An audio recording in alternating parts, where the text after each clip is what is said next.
ही साडी तुझी आहे ना स्वानंदी?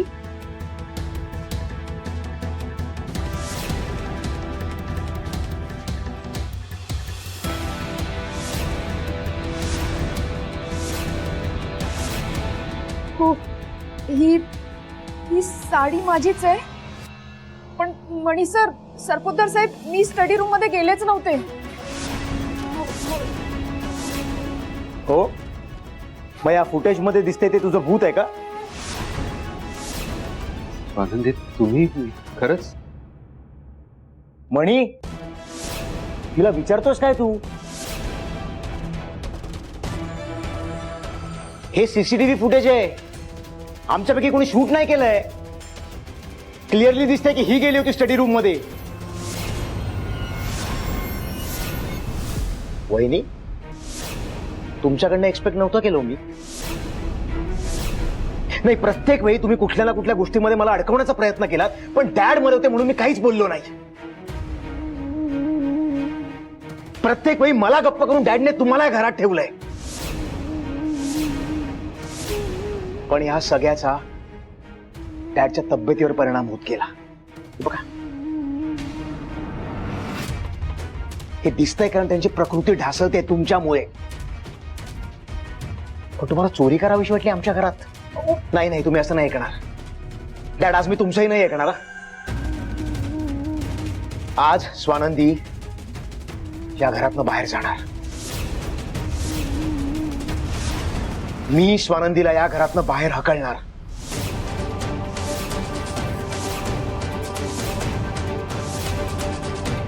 मणी सर, अहो विश्वास ठेवा माझ्यावर. मी खरंच काही केलं नाहीये.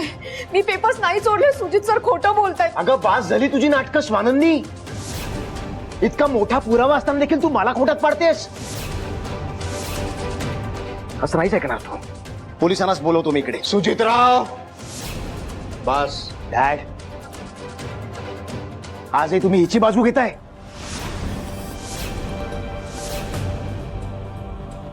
सुजित, सुजित थांब. सुजित, मणी, बंद कर तुझी नाटकं. इतकी किंमत असेल ना आमची तर तुझ्या बायकोला वेसण घाल. तिच्यामुळे आमच्या घरात फूट पडतीये. माझ्या नवऱ्यामध्ये आणि मुलामध्ये सतत भांडणं होत आहेत. आज तर तुझी बायको चोरी करताना पकडली गेली. तिला बोल ना काहीतरी. मम्मा, आता बोलून काहीच फायदा नाही. डॅडनी हिला 1000 वेळा सुनावलंय पण तरीही सुधारत नाही ही मुलगी. आणि चोरी ना या दोघांच्या रक्तातच आहे.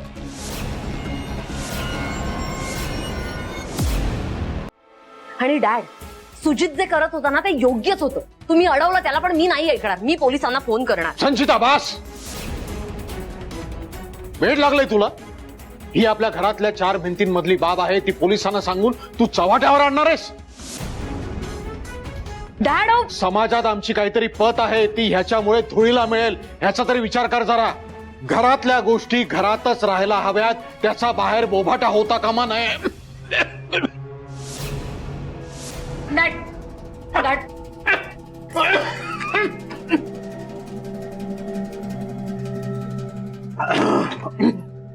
मणी सर, अहो हे सगळं खोटं आहे. तुम्ही समजताय तसं काहीच नाहीये. हे कोणीतरी मुद्दाम करताय मला फसवायला. आणि तसंही खरे पुरावे नष्ट करून खोटे पुरावे निर्माण करायची सवयच आहे यांना. बस स्वानंदी, बस.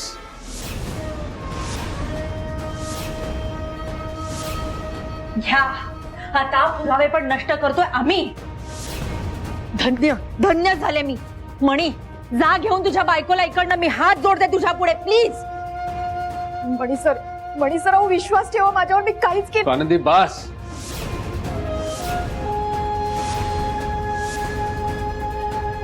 सॉरी. मणी सर, अहो ऐका माझं. मी खरंच काहीच केलं नाहीये.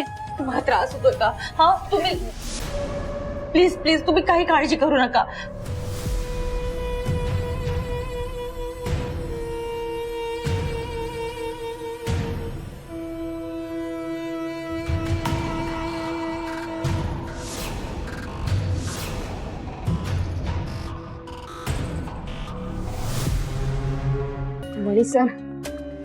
मणी सर, अहो ऐका माझं.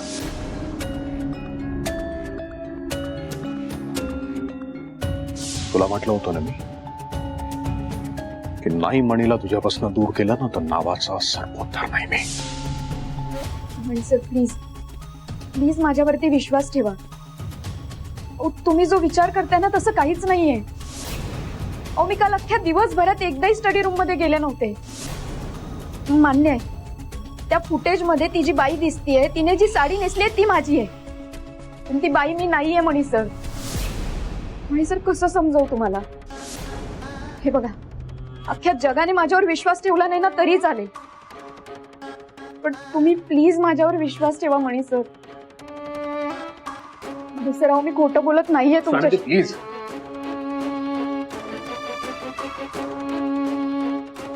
स्वानंदी त्या फुटेज मध्ये सगळं स्पष्ट दिसलंय आणि स्वतःच्या डोळ्याने बघून सुद्धा मी तुमच्यावर विश्वास ठेवा अशी अपेक्षा आहे तुमची. कशाच्या जोरावर विश्वास ठेवणार आहे तुमच्यावर मी? कशाच्या? सर त्या फुटेज मध्ये क्लिअर दिसत नाहीये. हाच तर प्रॉब्लेम आहे ना. नाही नाही नाही स्वानंदी, प्रॉब्लेम काय आहे?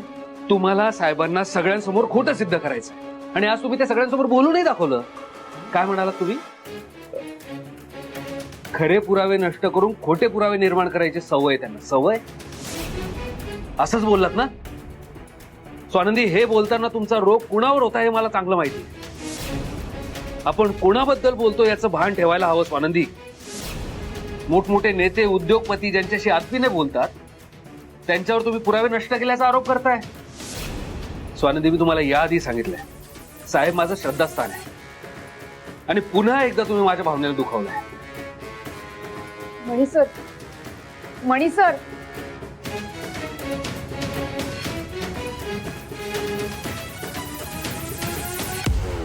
सुजित काय ग सुजित कुठे गेला?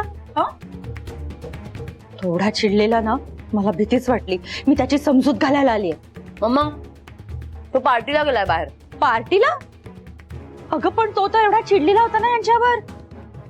असा कसा अचानक पार्टीला गेला? आता पार्टीत जाऊन काही केलं नाही म्हणजे मिळवलं. अगं संचिता हसायला काय झालं? हसू नको तर काय करू मम्मा. नका काळजी करू. घ्या चिप्स खा आणि चिल मारा. अगं संचिता काय झालं ते सांग. अगं सुजित एवढा चिडलेला होता आणि तू इकडे मजेत चिप्स खात बसलीयस. मम्मा मी म्हणाले ना नका काळजी करू. सुजित चिडलेला नव्हता. त्याने नाटक केलं. इनफॅक्ट तुम्ही जे काही पाहिलं ना ते सगळं नाटक होतं मम्मा. म्हणजे डॅडचे पेपर चोरीला गेलेले नाहीये. म्हणून आणि स्वानंदीला दूर करण्यासाठी रचलेलं ते एक नाटक होतं आणि सुजितने जे काही केलं तो त्या नाटकाचा एक भाग होता आणि हा सगळा डॅडचा प्लॅन होता. आणि मग ती मुलगी कोण होती? ती मुलगी ना ही काय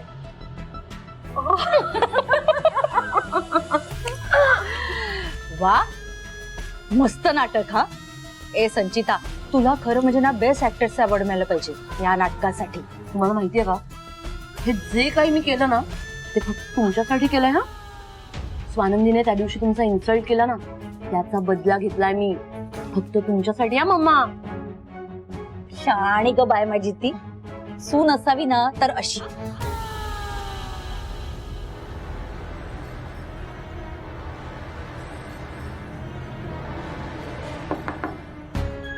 अरे मणी आत येऊ? अरे परवानगी काय विचारतोयस? ये ना. हा नाही नाही साहेब तुम्ही बसून राहा. ठीक आहे. काही काम आहे का? नाही काम नाही, मी जस्ट सॉरी म्हणायला आलो होतो. मला खात्री होती म्हणे की तू माफी मागायला नक्की येणार याची. तू मला निराश नाही केलेस. साहेब प्लीज स्वानंदी आणि मला माफ करा. अरे पण तुझा जिथे संबंध नाहीये त्यासाठी तू कशाला माफी मागतोस? नाही साहेब पण स्वानंदी जे काही वागल्या त्यामुळे तुम्हाला त्रास भोगावा लागतोय आणि नवरा म्हणून मी सुद्धा जबाबदार आहेच ना. ठीक आहे रे. काय माझ्या लोककल्याणाच्या कामामध्ये आपलीच माणसं अडथळा आणतात हे माझ्यासाठी काही नवीन नाही आणि मला त्याची सवय झालेली आहे. काय ना काय वेळेला माझे विरोधक स्वतः हे अडथळा निर्माण करतात किंवा आपल्या विश्वासातल्या लोकांना हाताशी धरून माझी बदनामी करण्याचा मला कोंडीत पकडण्याचा सापळा रचतात. नाही साहेब, असं काही नसावं. आणि मी आहे ना, नका काळजी करू. अरे तू माझ्या बाजूनी आहेस, ह्याच्या पुढेही राहशील ह्याची मला खात्री आहे रे. पण स्वानंदी, तिचं काय? म्हणजे ती स्वतः तिच्या मनानं हे सगळं करतेय का ती विरोधकांच्या तालावर नाचत असं वागतेय हे मला काही माहिती नाहीये. अरे पण ह्याच्यामुळे आपल्या घरातली शांतता बिघडली रे. ते तुम्ही मला मारा, हरकत नाहीये, पण माझ्या कुटुंबातील लोकांवर कुठलीही बाधा आलेली मला चालणार नाही. ह्या सगळ्या गोष्टीचा मला खूप त्रास झाला. अरे मी खूप प्रयत्न करतोय की लोकांमध्ये कुठल्याही प्रकारचा दुरावा निर्माण होऊ नये, पण ह्या अशा गोष्टींमुळे ना ते जास्तच होत, त्यात भर पडतीये. या सगळ्याचा मला खूप त्रास होतोय. साहेब खरं सांगू का, म्हणजे मी स्वानंदीला इतकं ओळखतो, त्यावरून म्हणजे स्वानंदी असं काही करेल यावर माझा विश्वासच बसत नव्हता. अरे माझाही विश्वास बसला नाही जोपर्यंत मी ते सीसीटीव्ही फुटेज बघितलं नाही तोपर्यंत. घोर कलियुग गेले. म्हणजे आपली आपली म्हणवणारी माणसं सुद्धा पाठीत खंजीर खुपसायला मागे पुढे बघत नाही. म्हणी, मला एक खरं खरं सांगशील तू? खरंच सांगायचं म्हणी. हे बघ, तुझ्या आणि स्वानंदीमध्ये काही प्रॉब्लेम नाही आहे ना? हे बघ, असं काही असेल ना तर मला तू खरंच सांग, मी त्याच्यात लक्ष घालीन. हा, मी बघीन ते कसं दूर होईल ते. मला जे स्वानंदी वागली ना त्याच्यामुळे मी खूप डिस्टर्ब झालेलो आहे, खूप दुखावलो गेलोय मी. जिच्यासाठी मी इतकं केलं, जिला माझी सून नाही तर मी माझी मुलगी मानतो, ती स्वानंदी माझ्याशी हे असं वागते. त्याच्यामुळे ना चांगुलपणावरचा माझा विश्वासच उडाला. साहेब साहेब तुम्ही बसा बसा, मी पाणी आणतो.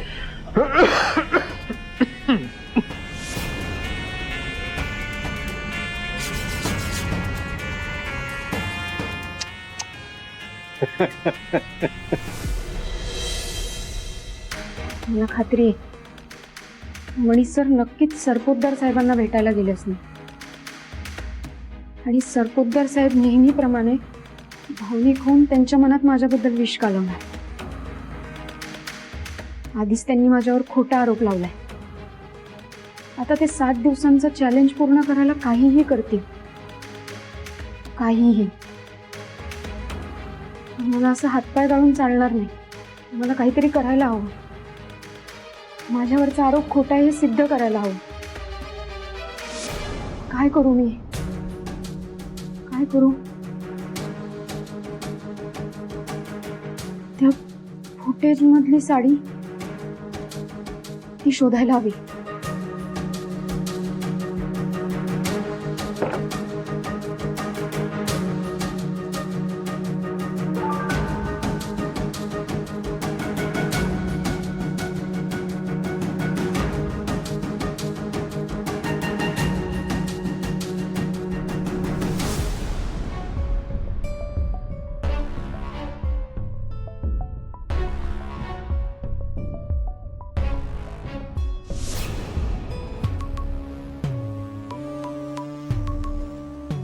मणी सर,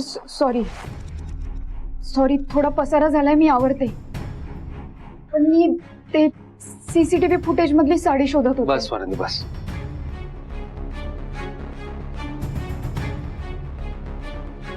स्वानंदी, चुका होतात माणसाकडून, साहजिक आहे, माणूस होता पण आपली चूक मान्य न करणे, आपल्या चुकीचं समर्थन करणं हे चुकीचं आहे. म्हणून म्हणतो आपली चूक मान्य करा आणि अजून गोंधळ निर्माण नका करू. काय, आधी साहेबांची तब्येत नाजूक आहे, त्यात जर त्यांना अजून काही झालं ना तर. मणी सर, अहो पण मी त्या स्टडी रूम मध्ये गेलेच नव्हते. मणी सर, ऐका माझं. मणी सर,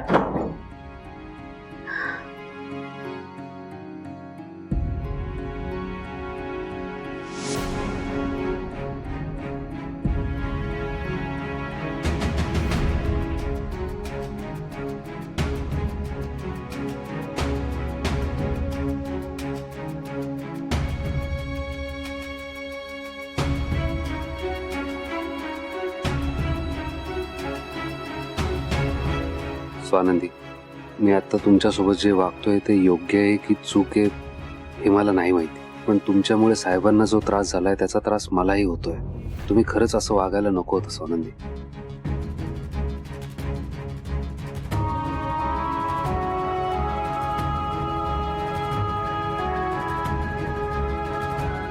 मणी सर, तुम्ही प्लीज माझ्यावर विश्वास ठेवा. हो, मी काहीही केलेलं नाहीये. हा सगळा प्लॅन सरपोतदार साहेबांचा आहे आणि तुम्ही त्यात अडकून त्यांचा प्लॅन यशस्वी करताय. मणी सर, जर त्यांचा प्लॅन यशस्वी झाला तर मी तुम्हाला कायमची गमावून बसेन आणि ते मला कधीच मान्य होणार नाही. मणी सर, प्लीज माझ्यावर विश्वास ठेवा.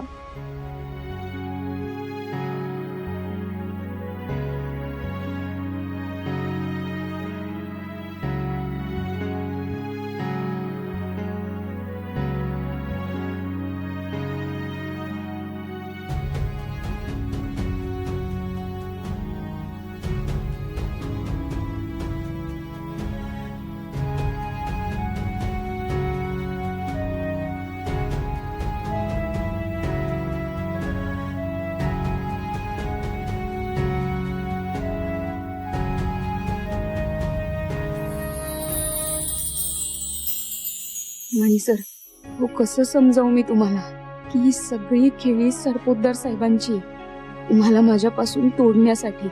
आणि तुम्ही त्यांच्यावर विश्वास ठेवून माझ्यावर अविश्वास दाखवून ती खेळी यशस्वी करताय.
आज मन इतकं अस्वस्थता आहे,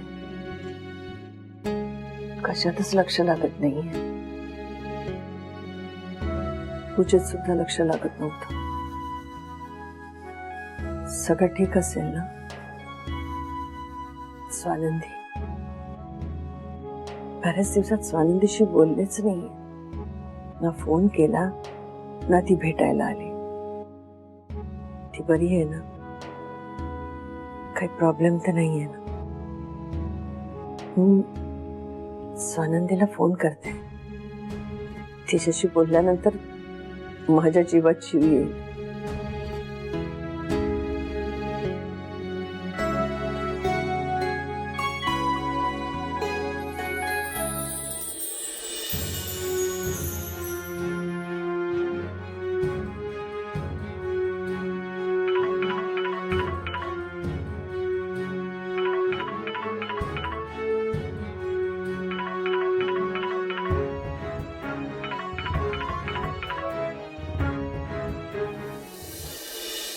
हॅलो मॅडम, गुड मॉर्निंग.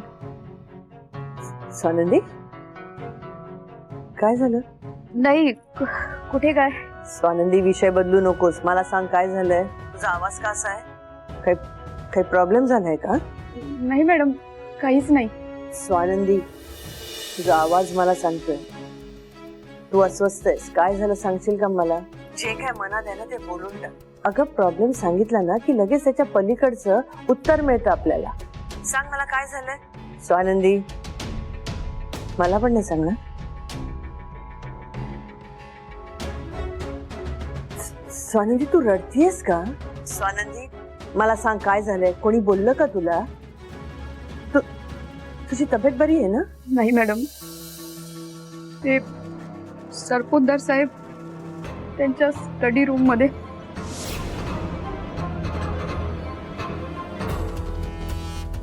तू ड्युटीवर असताना घरात चोरी होते कशी? आपल्याकडे सीसीटीव्ही कॅमेराज आहेत की आपण फुटेज चेक करूया. ही साडी स्वानंदीची आहे. स्वानंदी म्हणजे तू?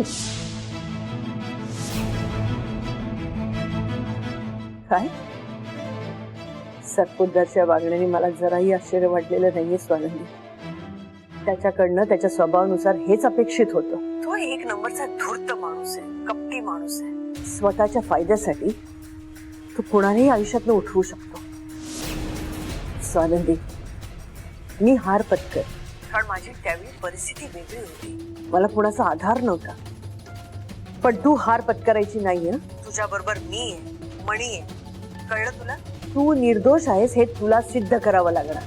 मलाही तेच वाटतंय मॅडम, पण मी निर्दोष आहे हे मी कसं सिद्ध करणार मला काहीच कळत नाहीये. मला काही सुचतच नाहीये. सोपं आहे स्वानंदी. ज्यावेळी चोरी झाली त्यावेळी तू तिथे नव्हतीस, तू दुसरीकडे होतीस हे तुला सिद्ध करायचंय. बस. मॅडम पण ते कसं करणार मी? मॅडम मी तुम्हाला नंतर फोन करते. एक मिनिट. हॅलो, काय झालं? मॅडम सरपोतदार साहेबांच्या स्टडी रूम मध्ये सीसीटीव्ही आहे. तसाच एक सीसीटीव्ही बंगल्याच्या आवारात सुद्धा आहे. मला तिकडे जाऊन चेक करायला हवं. मला फुटेज चेक करायला हवं. मी करते तुम्हाला नंतर फोन.